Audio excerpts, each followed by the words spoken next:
Yusuf Omar leads the world's biggest newsroom for mobile journalism. And he's using his powers and social media to do some good in this world, which we all can agree on is sorely needed. Give a warm welcome to Yusuf Omar from the Hindustan Times.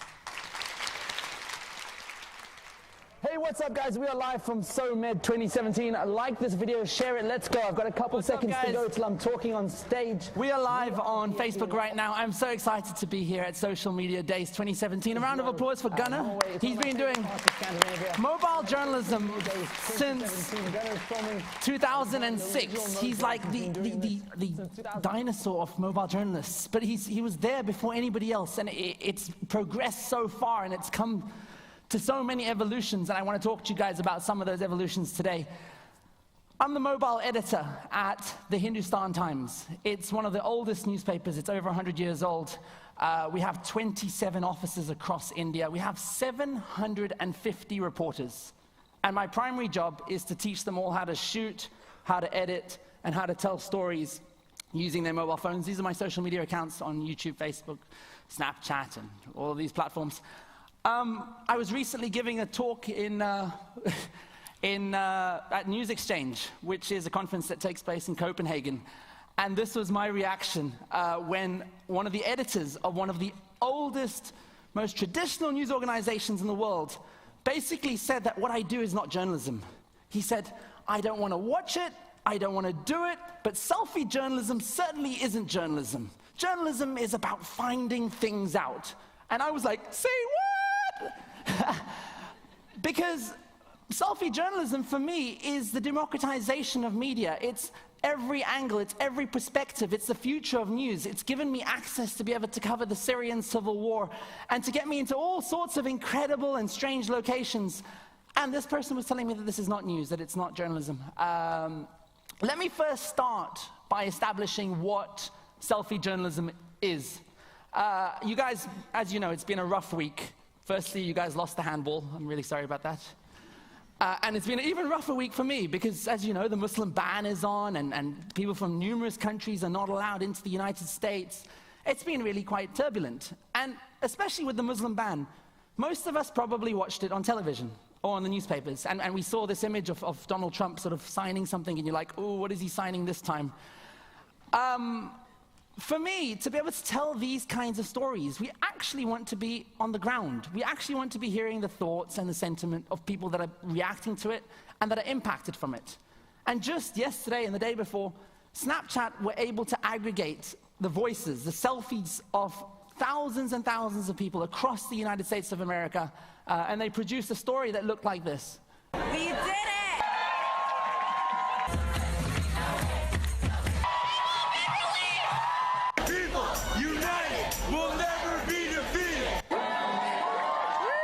Trump is idiot, stupid, and ignorant, and everything you can imagine. We're outside the White House right now where thousands have gathered to protest Donald Trump's executive order on immigration. They attack all of us! I am at the front of what has now become the travel ban march. Get out the way! Welcome to Democracy 2017. Welcome to Democracy 2017 and welcome to storytelling in 2017 and beyond. This is the future of communications. This is the future of news. The idea that we can aggregate tens of thousands of millions of people around the world, all of their voices, all of their cameras, and compose and put stories together. That kind of looked like television, didn't it? It had straps and it had all of the elements that make for television content, except for it was vertical. And that's because Snapchat are starting to treat themselves or starting to behave like a television station. If Facebook are umming and ahhing and sort of not sure if they want to be a media company or not, these guys are embracing it. They've got journalists working for them and they're patching together stories all the time. Another example would be, you guys remember this image, right? We're all sitting there trying to work out who had more people at their inauguration, Obama or Trump, and then you're trying to count people. Obviously, Obama had more. But do we actually care? Is that really the story that we're looking to tell? I don't think so. I think there's a deeper and a richer story. And that story is not looking from an aerial photograph down or looking from a helicopter, but again, being on the ground and picking up the sentiment of people on the ground. Did I say already? Largest crowd ever for inauguration. President Obama, 1.8 million in 2009. I don't know what they expect today, but it's lonely here for now. People are arriving, but by this time, 4 or 8 years ago, the mall was jam-packed. You couldn't even move. I'm calling it now. It's raining, so Trump is going to blame that on why no one shows up today. So look how cool. The inauguration is kind of interesting, being able to watch that from the ground. But for me, what's even more interesting is being able to watch people at home watching the inauguration. So their subsequent story, which they composed together, taking all of the Snapchatters around the world and composing them, was people at home watching the inauguration. And that was far more intimate and far more personal, because then I was sitting in somebody's lounge, or in this case, in somebody's toilet.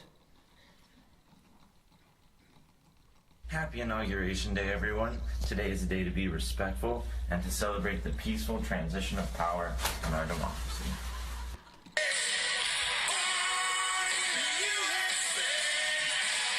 How did this happen? This is 2017. This is Trump's America. This is what all these people waited. This was really interesting to me, because if the traditional media had told me that that Trump voters are predominantly old white men in the middle of middle America, I was seeing a different voice here. I was seeing young people from both sides of the spectrum being able to articulate their views. It's almost like before the elections, what were we doing? We were all looking at these polls and statistics that were dreadfully inaccurate in predicting the elections. We were looking at big maps with red and blue states and trying to predict what would happen. And we weren't listening to voices on the ground. And we weren't listening to sentiment. And that's why we missed Trump, and we didn't see Trump, and we didn't see Brexit coming. And post-inauguration, it's as if we're doing the same thing. We're still looking at the big picture. We're looking out here, and we're not looking at the stories on the ground. Let me start by establishing what selfie journalism is. Because sometimes when I say it at a conference, all of the journalists run out of the door. They're like, oh my God, that's not news. We don't want that. This is selfie journalism in India. It means journalists getting so cozy with politicians that they can take selfies with them. This is not what I'm talking about. I'm talking about the one-man band storyteller, the ability to shoot, to edit, and to broadcast from one device. I call myself a jeans journalist. Everything I need to tell a story is in my pocket. I'm able to go live to Facebook like we're doing now. I'm able to do 360 videos. I wanted to be a foreign correspondent my entire life. I wanted to cover wars, and I wanted to cover natural disasters. And the only reason I got to go out there is because I was the cheapest journalist in the newsroom. You could send me out to a war zone, and I would give you a lot of story, a lot of bang for your buck. I would do tweets and GIFs and memes and 360 videos and a whole array, a whole spectrum. And that journey started in 2010 with a backpack filled with old T-shirts and a head full of young dreams. I wanted to cover the African continent. I wanted to understand 12 countries in Africa. So I hitchhiked from South Africa to Syria, from Durban to Damascus, just throwing my thumb to the wind and telling stories with the phone along the way.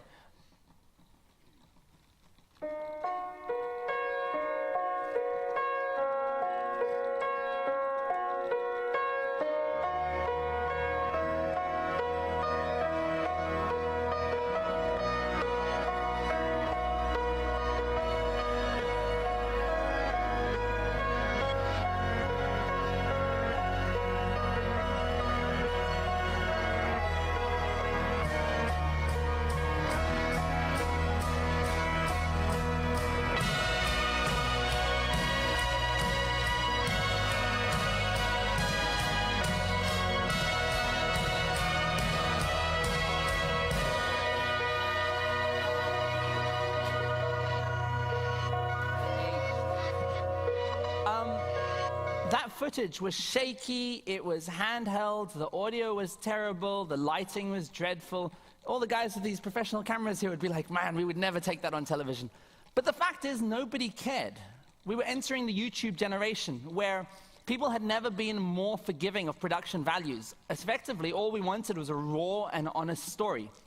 And this is what this provided. It was point of view. What I saw was what I shot.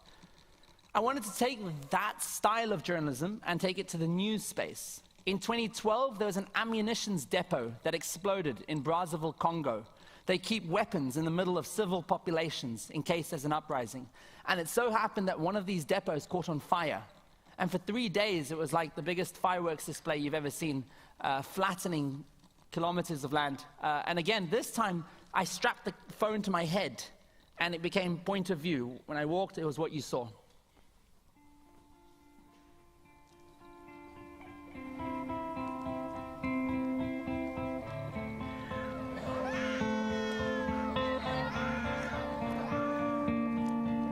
It's quite scary. You're walking. It's essentially like walking through a minefield.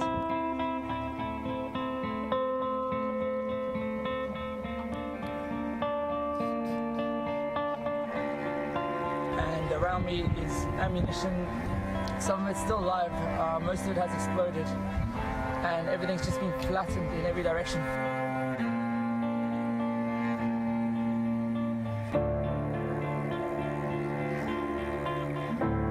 So yeah, nothing's changed. Super intimate. This is not a correspondent putting their hands to their ears saying, I'm coming to you live from the front lines of Congo. It's far more intimate than that. It's holding the phone out. It's walking. It's saying, this is what I see. This is what I hear. This is what I smell.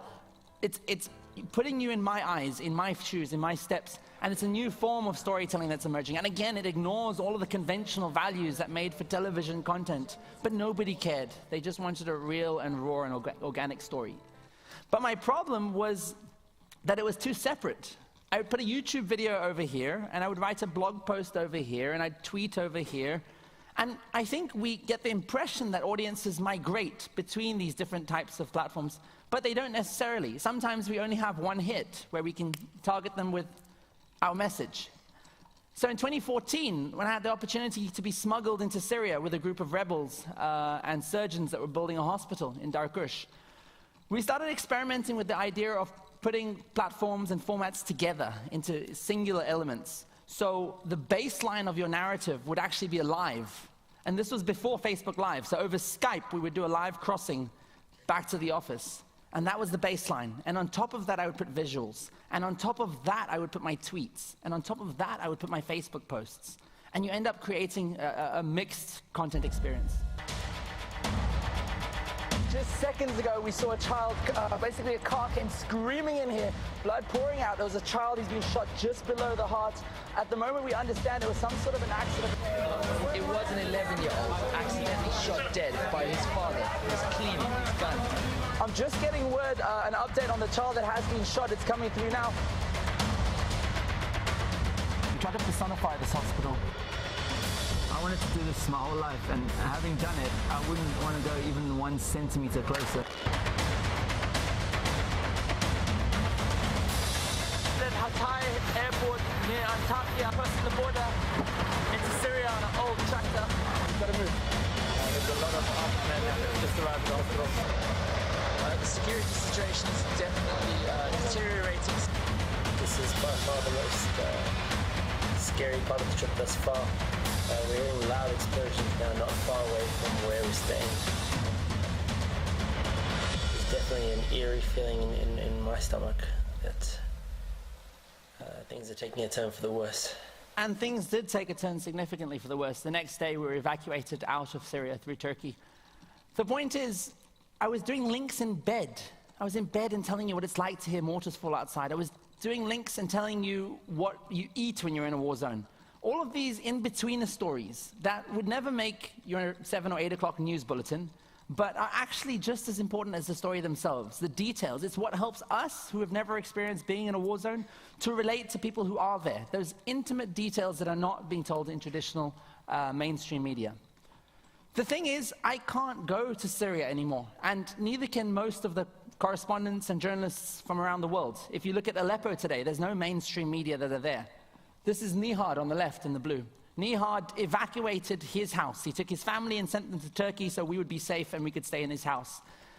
He used to drive me every day to the hospital and back on his motorbike. I used to sit on the back of the motorbike. He died in a mortar attack a few weeks after we left. This is Safwan. Safwan was a boy who was about my age, and during wartime he became a translator for us. He helped us talk to doctors and sources and make our way around. He too was killed in a mortar attack a few weeks after we left. And the sad fact is I can't go, even as a selfie journalist, to Syria anymore. I can't tell that story. But that doesn't mean that we shouldn't be telling it. We just need to change the way that we tell it. Any of you guys know this face? This young girl, her name is Bana. Bana and her mother, you can see her mother's hands. Bana's a 7-year-old from East Aleppo.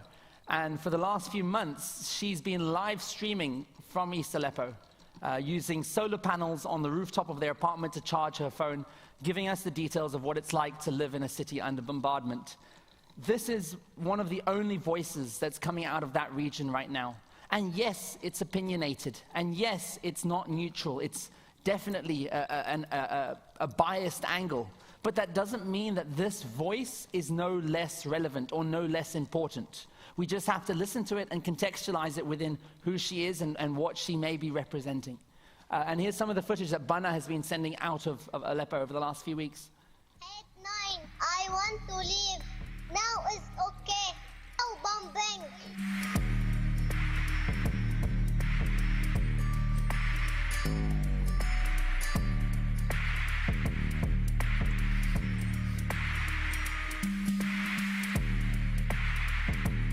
My God, will us to finish war.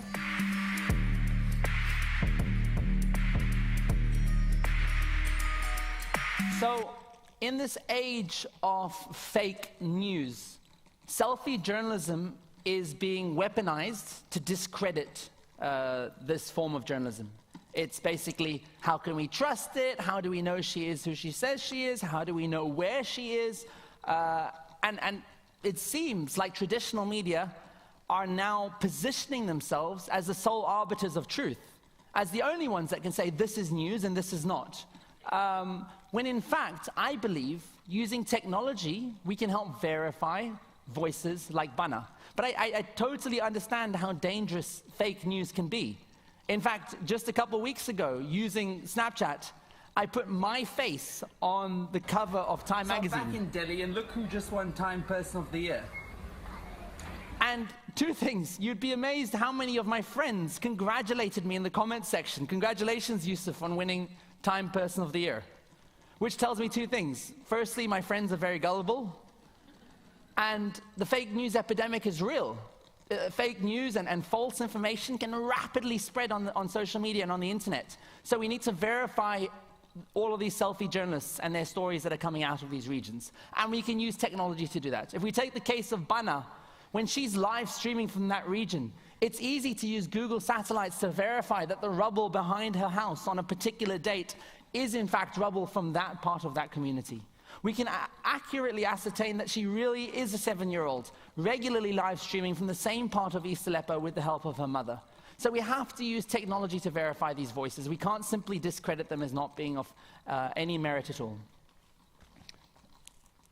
And it seems somebody listened to that selfie journalist, because amidst all of the peace talks and all of the ceasefires, she put a tweet out to Michelle Obama, and somehow, she escaped to Turkey and found herself sitting on Erdogan's lap. I'm not sure if that's a safe or a dangerous place to be sitting. But somebody listened. And I question and I ask, how many selfie journalists are we listening to in Norway? How many? We have, what, 5 million people here? If just 1% of them were selfie journalists, were producing content using their phones, and we could accurately verify them and get their stories, we'd have 50,000 storytellers. And many of those storytellers would be on the fringes of society, getting access to the stories that we're not telling in mainstream media. So I question, are we listening to selfie journalists around the world? When I got to India, I realized Yusuf Omar holding a phone out and telling stories couldn't possibly cover the great expanse of this enormous country and the complexity of its stories. I had to empower other people to become selfie journalists. I had to curate the voices of other people. Are you guys familiar with Snapchat face filters? They're very juvenile and funny, and you can, if you go through any teenager's phone, we've all masquerading behind masks, and it's very light and juvenile. But how could we use that technology for a journalistic storytelling purpose? How can we look beyond the gimmicks of social media and find the tools to tell better stories? I was in the town of Mysore, which is outside of Bangalore, and I met 50 young girls who had been sexually abused, who had been raped. In India, you're not allowed to show the faces of sexual abuse survivors in the mainstream media because they get alienated from their societies, they get thrown out of their communities. In my opinion, if you want to be able to talk, you should be allowed to talk, but you're not allowed to. Traditional media would have done what? They would have blurred out their faces, they would have used silhouettes, they would have used these sorts of largely archaic techniques which we've been using for the last 50 years to do storytelling. Using technology, there had to be a better way. My feeling is that when you blur out somebody's face and tell their story, you actually end up with a soundbite. There's no emotion left. It becomes quite sterile and raw. So, on the top of this mountain, I gave these young girls my phone, and I taught them how to use Snapchat. And I had them swipe through these filters and wear different masks, and eventually land on a mask that they felt could hide their identity. And then they pressed down the red button and told the most horrific story of their lives. Go. Now first hatbegadre tumba joshnalidvi khushinalidvi hatuda tumba sustagoytu. They were able to articulate being kidnapped, being tortured, being raped for several months on end. This part is in English. Go. I was 5 years old when it happened. For them, they were empowered. They were the one holding the phone. They held it out like a mirror and they looked at themselves in the camera. It wasn't like me as a foreign journalist was like, tell me your story with a big boom mic and lights and a camera. They were totally in control of their process. They trusted me. It wasn't like I said, oh, don't worry, I'll hide your face later when I get back to the office. They were part of that production process. And as an audience, we still got to see their mouths, their nose, their eyes, their expressions, anything that could help us relate to them as an individual, as a person. That was just one application of how we began to use Snapchat, again, a very childish app made famous for young people sharing naked pictures of themselves, to share their sober stories. We were covering education, and every year it's the same story. But one objective: to make their summer the best days of their life. This is the first ever Snapchat. This is a reality show called Campus Calling. And basically, normally, we do the same story every year. We say 99.9% of students don't get into university. It's boring.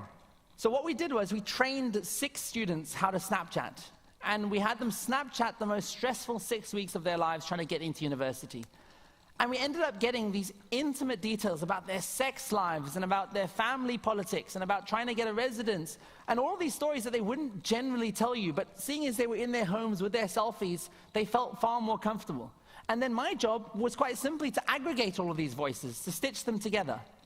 And then you end up with basically free content. I mean, even to this day, these guys are constantly sending me stories. I don't even know what to do with their stuff. But the fact is I can activate them again at any time. When something's happening on that university campus, I can call on them and say, hey guys, I really need a story on this, and I've suddenly got 6 storytellers ready to go. We're now working with, for example, waste pickers. We want to have selfie journalists in all communities, so we can call on these people at any time to tell stories. We were covering the story of drugs in Punjab. There was a crazy statistic that 70% of the youth use drugs. And we thought, well, firstly, we want to tell this story on a platform where the youth that could potentially be using drugs are. So we wanted to be on Snapchat. And secondly, I wanted to be on a platform where we could have a sense of suspense, where somebody could be following this journey, and as we went along, am I going to get the drugs, aren't I? They would be with us every step of the way as we upload each bit of the story. On top of that, we find Black Lives Matter protesters around the world are going live to Facebook. Why? Because they fear that their footage may get deleted. So using Snapchat, every time I snapped and I sent, it was immediately sent up to the cloud. So if I was worried that the drug dealers or the police would steal my phone, it was all safe on the cloud. It's pretty scary right now. I've come to Punjab to do a fluff piece on a new film, but the big talking point in this stage is drugs. I'm gonna go undercover. This looks way too formal. Okay, that's probably a better balance. So we're leaving the hotel now. The time is 11:40. Alright, we got our first ride. Alright, so things seem to be working out. The auto driver says he knows the place. He's taking us there right now.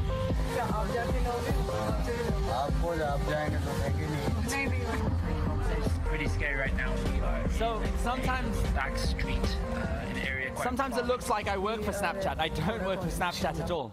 I simply use whatever technology, whatever platform offers me the best creative mandate to tell better stories. And right now, Snapchat is that platform. It has the text. We know that the majority of our audience at the Hindustan Times, 80% of our audience are not listening to our content. So it has the text, it has the emojis, it has all of these elements of vertical video that makes for viral content. We simply use the platform to build a story, and then we export it and we take it elsewhere. We upload it to Facebook, to Twitter, to YouTube. It doesn't simply live on the one platform, it goes everywhere. We're using it as a blank canvas. I sort of describe the platform Snapchat a bit like, you guys remember Paint, Microsoft Paint in 1995? And you could draw and you could spray and it was cool. Imagine Paint in 2017, and now you've got a vertical mobile canvas and you can put videos and you can track elements and you can, again, draw, and you can do all these sorts of things. At the end of all of this, if over the last year working in India, if I found one thing, in traditional media, the old maxim was, if it bleeds, it leads. Since the Vietnam War, bloody front pages of newspapers sold more newspapers. On social media, it's the absolute opposite. People are tired of terrorism and fear-mongering. Our generation wants stories of hope and aspiration, good news. And when we are going to do journalism and critical journalism, we want constructive journalism. We want to know what the problem is, and we want a solution. We want to know how we can fix it. Time and time again, we are finding two things. Good news stories are doing better on social media timelines than negative stories, and stories produced on a mobile phone are doing better than stories produced on a broadcast camera. In fact, 3 times better. And we think that this is because when you're producing content on a mobile phone, when you're shooting, editing, and broadcasting from a mobile, you are thinking about how a mobile audience wants to digest that content. You're thinking about the length, you're thinking about how big the subtitles are, you're making all of these decisions based on the mobile device. So where possible, we're keeping the workflow on the mobile device. The most viral video that I've ever produced was a piece called The Ugly Indian. I was in Bangalore, and I was walking around, and I literally saw a group of people just cleaning up the streets, just cleaning up. And I said, "What are you guys doing?" And they said, "No, we are the ugly Indians. We're not going to blame government, we're not going to blame institutions, we're the reason that India is dirty, and we're going to clean it up." And I said, "Wow, this is amazing, it's such a cool idea." I filmed it on my phone for 20 minutes. It took me another 20 minutes to edit it, and it got 4 million views in the first 4 days. Here's a little clip of it. That guy is urinating on the wall. Are you an ugly Indian? All of us here are the ugly Indians. This place smells like urine. A lot of urine. This is our problem. The Ugly Indian is a Facebook group that focus on spot fixing, spotting an ugly part of their towns or their cities and fixing it. It's meditation. It's about the broken window theory, that if an area is ugly. We don't know necessarily why all videos go viral, but we can unpack certain elements of this to try and understand why. For example, the opening shot. This guy is urinating. In television, you start with your most beautiful shot. In viral videos, we tend to start with our most provocative statement. Every single word is subtitled because we know 80% of our audience is not listening. We are frequently asking the audience questions. Are you an ugly Indian? At the very last line of this piece, we say, what impact have you had on your community? We're increasingly asking people questions in our videos because we need to push that engagement up in the comments section. YouTube and Facebook are very simple things. They basically look at how many people are talking about a video at any given time, and they prioritize it on people's timelines. So we want people to be talking in that comment section as much as possible. Do good news stories, not because it's the right thing to do. Well, do socially good stories because it's both the right thing to do and you'll see increased traffic on mobile phones. Create content on mobile phones, for mobile phones, and experiment. Don't disregard any platform, Snapchat, Lively, Musical.ly, whatever's next, as having a potential storytelling application, because they do. You've just got to look hard and find the tools behind the gimmicks. And I've got 6 minutes to take questions. Thank you so much.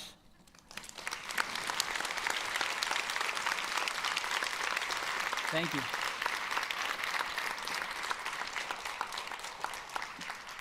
And that's my wife Snapchatting in the back. Any questions, guys? Don't be shy. Hey. Hi, my name is Isabel. Hello, Isabel. I just came home, back home from Greece, where I worked Doctors Without Borders. Yeah. Where I was doing exactly what you're doing, without knowing that this was, in fact, recording. Yeah. I had my Snapchat, and I would record from inside of the refugee camps. Yeah. Showing the details that you're saying are missing. Wait, let me give you the mic too. Oh wow, I'm not prepared. There you go. Okay, so do you want me to go from the start? Yeah. Yeah. They should okay. hear this. This is good. Okay, cool. My name is Isabel. I just came back from Greece, where I worked as a field worker for Doctors Without Borders. I was doing exactly the same thing. I was Snapchatting from inside the refugee camps, showing all the details, the food, the smells, the tents, everything. Got great response. People were interested in seeing the details. So my question for you is, how can we do this to gather people in the world? Yeah. It's a fantastic question because, oops, I think I've broken this thing. The fundamental challenge with Snapchat is there's no discovery. If you guys were Snapchatting this event right now and somebody wanted to find it, they couldn't search it, there's no hashtags, there's no shares, there's no retweets. It would be very difficult. So in order to aggregate voices, like working at a humanitarian organization or an NGO, you have to identify people in communities and you have to know their Snapchat details well in advance. But it ends up being a benefit because if user-generated content has been around for a long time and crowdsourcing, but on Facebook and YouTube and Twitter, everybody's got access to the same pool of information. On Snapchat, when you have a unique community and you have them Snapchatting, that's a one-to-one. You're basically getting exclusive content. Are you repurposing it for other platforms, or was it simply housed on Snapchat? Okay. So I think the next step, you can produce stuff on Snapchat, but I mean, as you know, it lasts 24 hours, it's ephemeral. The next step is going to be to be able to repurpose that as effectively and as fast as possible for a whole host of platforms. To be able to take that Snapchat 2-minute story and create a 1-minute video for Facebook, a 30-seconder for Twitter, an Instagram post. And I think the speed at which we can do that is really important. But yeah, you were already doing it, and we all are doing it. We're all mobile journalists already, whether we realize it or not. It's about now aggregating all of these voices. I see lots of you with your phones right now snapping me and taking photos. Aggregating all of those and producing stories out of it. So yeah. Questions? Cool. Oh, yes?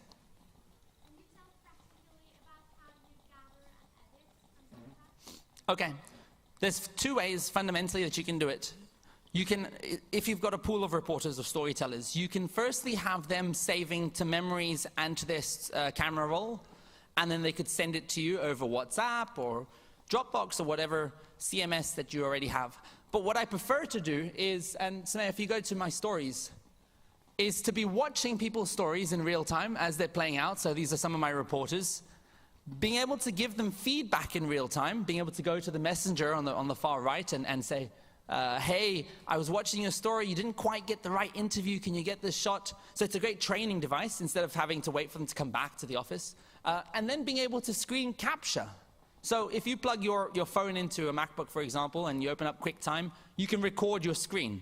And that's how I tend to capture the footage that's playing out. And then you end up feeling like sort of God's mode. You're watching all of these stories pan out and you're stitching together stories. Yeah.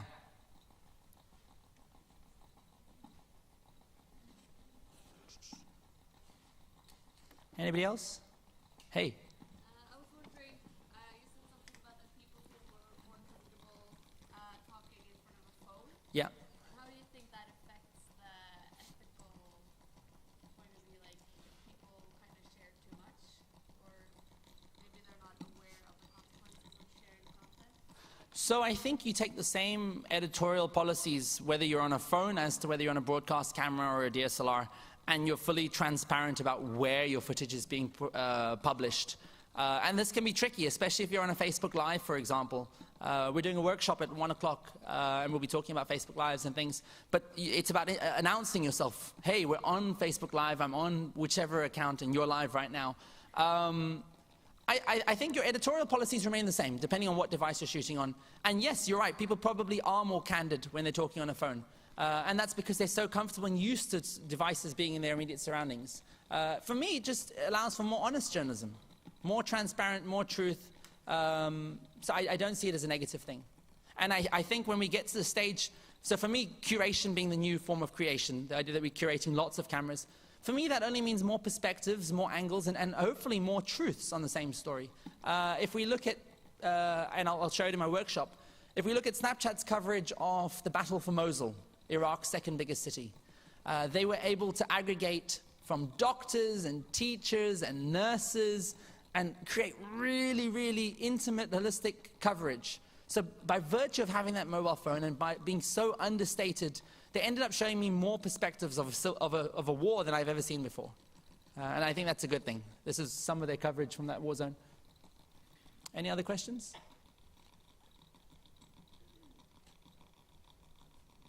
No? Cool. I've got a workshop at 1. We're going to be doing lots of mobile journalism, snap hacks, and all sorts of cool stuff. But I can see you've got an exciting line of speakers coming up. Thank you so much. Thank you.